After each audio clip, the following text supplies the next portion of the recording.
जी, तो नाज़रीन इस वक्त मेरे साथ मौजूद हैं फैज़ान रावत साहब, जो कि यहाँ पे आज एक मीटिंग हुई ताजिरों की, और यहाँ पे अवाम, कराची की अवाम जो कारोबार के हवाले से पस्त की तरफ जा रही हैं due to corona, due to lockdown, तो हुकूमत से मुतालबात करने के लिए यहाँ पे जमा हुई। कुछ दिनों पहले जो है वो ताजिरों ने भूख हड़ताल भी की।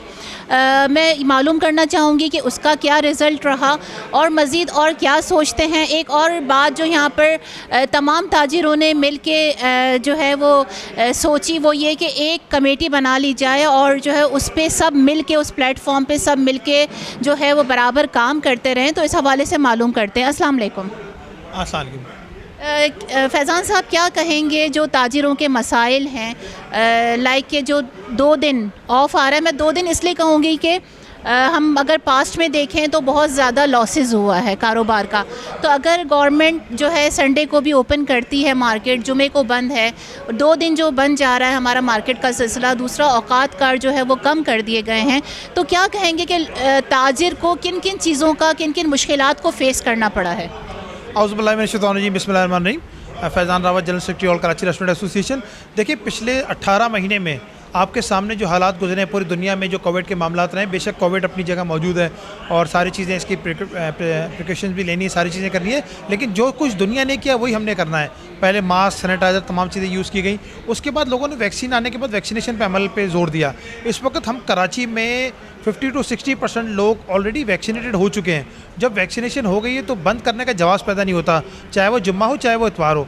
तमाम दिनों को खोल देना चाहिए और मार्केटों को भी आज़ाद छोड़ दें। वो अपने टाइमिंग्स पे, जो भी उनके टाइमिंग है, किसी के 8 बजे, किसी के 10 बजे, किसी के 12 बजे, इसी तरह मॉल्स के टाइमिंग है, संडे को भी खुलते थे पहले।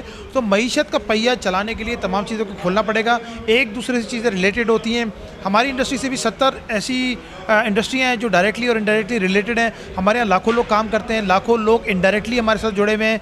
इसी तरह मीट की इंडस्ट्री है, बेवरेजेस की है, चीज़ की है, डिफरेंट इंडस्ट्रीज़ हैं, फ्लावर की है, वो सब हमसे जुड़े हुए हैं। तो एक दूसरे के साथ जुड़ के काम होता है। जिस तरह शादी हॉलों को ले लें, शादी हॉलों में देख रहे हैं आप कि जो दर्जी है उसका भी रोज़गार जुड़ा हुआ है, जो बढ़ई है, कारखानदार है, तमाम चीज़ लोगों का कारोबार जुड़ा है। शादी हॉल वाले, इलेक्ट्रिशियन है, गरीब आदमी है, तमाम लोग एक दूसरे से जुड़े हुए हैं। एक चीज़ को रोक देने का मकसद ये नहीं होता कि सिर्फ एक चीज़ रुक गई है, पूरी मईशत का पहिया जाम हो चुका होता है, पूरी मईशत एक स्टेक पे आ चुकी होती है। इस वक्त जो मामलात हो रहे हैं पिछले 17 महीने में, ये गवर्नमेंट को और लोगों को बाद में पता चलेगा। इस वक्त इसको आप ये समझिए जिस तरह एक दीमक का अटैक होता है ना, कुछ अरसे बाद पता चलता है। ये मईशत को दीमक लग चुकी है। आप डॉलर देख लें कहाँ जा रहा है, डॉलर इस वक्त कहाँ पहुँच गया है, मुल्क का जो ट्रेड डेफिसिट है वो कहाँ पर है। जब इंडस्ट्री चलेगी, ट्रेड चलेगी, जब भी जो है वो एक्सपोर्ट्स होंगी, दूसरी चीज़ें होंगी। अल्हम्दुलिल्लाह एक्सपोर्ट्स बढ़ी हैं, बिल्कुल जाहिर सी बात है। वो चाइना पे पाबंदी और दूसरे ममालिक पे पाबंदी की वजह से पाकिस्तान की तरफ उसका रुख हुआ है। देखिए, जो लोग भी पॉलिसी बना रहे हैं, अभी एनसीओसी जो भी पॉलिसी बनाता है, देखिए हम सिंध गवर्नमेंट से बात करते हैं, जाते हैं, मिलते हैं। 2-2.5 महीने से हम डायरेक्टली नासिर साहब से कई मुलाकातें कर चुके हैं। शेख गनी साहब कोऑपरेटिव हैं, मुर्तज़ा वहाब साहब अभी आ गए हैं, वो भी कोऑपरेटिव हैं। सिंध गवर्नमेंट भी कोऑपरेटिव हो गई है। 2-2.5 महीने, 3 महीने जो हमने गुजारे। अच्छा, इसमें एक चीज़ आप ये देखें कि वो कहते हैं कि एनसीओसी ने ये दिन बंद किए हुए। आप एनसीओसी से बात करें, एनसीओसी को भी समझना पड़ेगा, उनके हेड्स को समझना पड़ेगा कि अब हमें मईशत को रोकना नहीं है, कोरोना के साथ ही चलना है।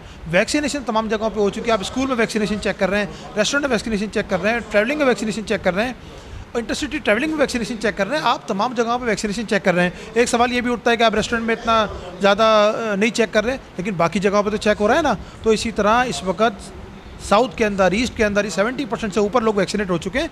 18 साल से उम्र जो भी गवर्नमेंट ने एक वो दी थी, तमाम लोग वैक्सीनेटेड हो चुके हैं। जब ये तमाम लोग वैक्सीनेटेड हो चुके हैं तो मेरा नहीं ख्याल बनता कि आप उनको मास्क और सोशल डिस्टेंसिंग और जो है वो दूसरे मामलात में डालें। और ये जुम्मा और इतवार का जो आपने एक प्रोविज़न रखा हुआ है कि वो कोविड सेफ डे होगा, वो भी नहीं होना चाहिए। 24 आवर्स मार्केट को काम करने दें। अच्छा, क्या कहते हैं कि जो गरीब तबका, बिल्कुल मिडिल तबका, जो रोज़ कमाता है और रोज़ खाता है, वो किस तरह से 22 मार्च 2020 इतवार का दिन, जिस दिन लॉकडाउन लगाया गया, आज 18-19 महीने हो गए, आप क्या समझते हैं कि उन लोगों ने कैसे अपनी लाइफ सर्वाइव की? कितने लोग मर गए, कितने लोग बेरोज़गार हो गए? इस हवाले से कोई गवर्नमेंट को पैगाम देना चाहेंगे? देखिए, मैं आपको एक बात बताता हूँ। अभी गवर्नमेंट का कोई 18 या 20 हज़ार रुपये को कम उजरत, जो भी कम से कम उजरत, वो ये है। क्या 18,000 में कोई आदमी अपना गुजारा कर सकता है? नहीं कर सकता। तो जब मईशत एक पहिया स्लो हो गया है, एक स्लो डाउन कोविड की वजह से भी आ गया। पिछले 3 साल से जो बातें हो रही थी डॉलर कहाँ से कहाँ पहुँच गया। चीनी एक 55-56 रुपये की होती थी, आज 110 रुपये 112 रुपये की ट्रेड हो रही है। इसी तरह आटा वो लोगों को मिल जाता था, अब आप देखें उसका क्या रेट है।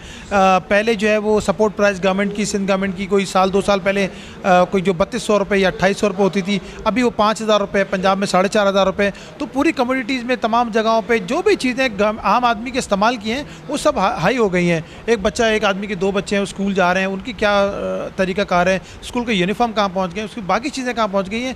इन सब चीज़ों को देखना पड़ेगा, नीचे उतरना पड़ेगा। 98% जो आवाम है वो इस वक्त पिस रही है। देखिए अभी तो लोअर क्लास की बात ही नहीं है, मिडिल क्लास आदमी भी ना इस वक्त परेशान है।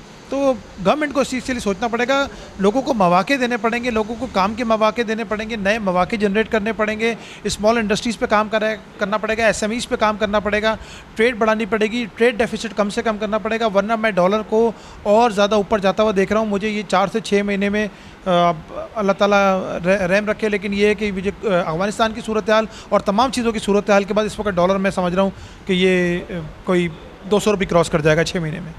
जी, तो फैज़ान साहब ये बताइए कि अभी जो कुछ टाइम पहले नोटिफिकेशन की बात हो रही थी कि गवर्नमेंट सतह पे नोटिफिकेशन जारी होना है जिसमें ताजिर बिरादरी के मुतालबात माने गए हैं, तो क्या समझते हैं कि खुदा न करे अगर वो नोटिफिकेशन आप तक नहीं आता तो आगे क्या स्टेप लेगी ताजिर कम्युनिटी, क्या सोचा है इस बारे में आपने?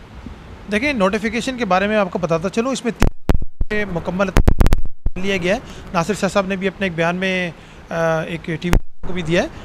उन्होंने ये कहा है कि जो सेफ डे था उसको ख़त्म किया जा रहा है। रात 12 बजे PTC में ये चीज़ें दी गई हैं, तो हो सकता है यहाँ पर भी ये सब कुछ हो जाए। एक नोटिफिकेशन में टाइम लगता है, मंडे को अवेलेबिलिटी नहीं थी हमारे वज़ीर आला साहब की, लेकिन ट्यूसडे को 12-1 बजे इजलास हुआ है, उसके बाद ये नोटिफिकेशन का मामला जो है वो आगे निकला है। तो इसमें एक प्रोसीजर तय होता है, एक समरी जाती है, चीफ सेक्रेटरी तक जाती है, वापस आती है, इसमें टाइम लगता है। इंतज़ार कर रहे हैं हम लोग भी नोटिफिकेशन का, इंशाल्लाह आज आ जाएगा। अगर नोटिफिकेशन नहीं आता या कोई ऐसी एम्बिग्यूटी होती है तो हम दोबारा जाके बात करेंगे। हम लोग बात करने पे यकीन रखते हैं। Thank you so much.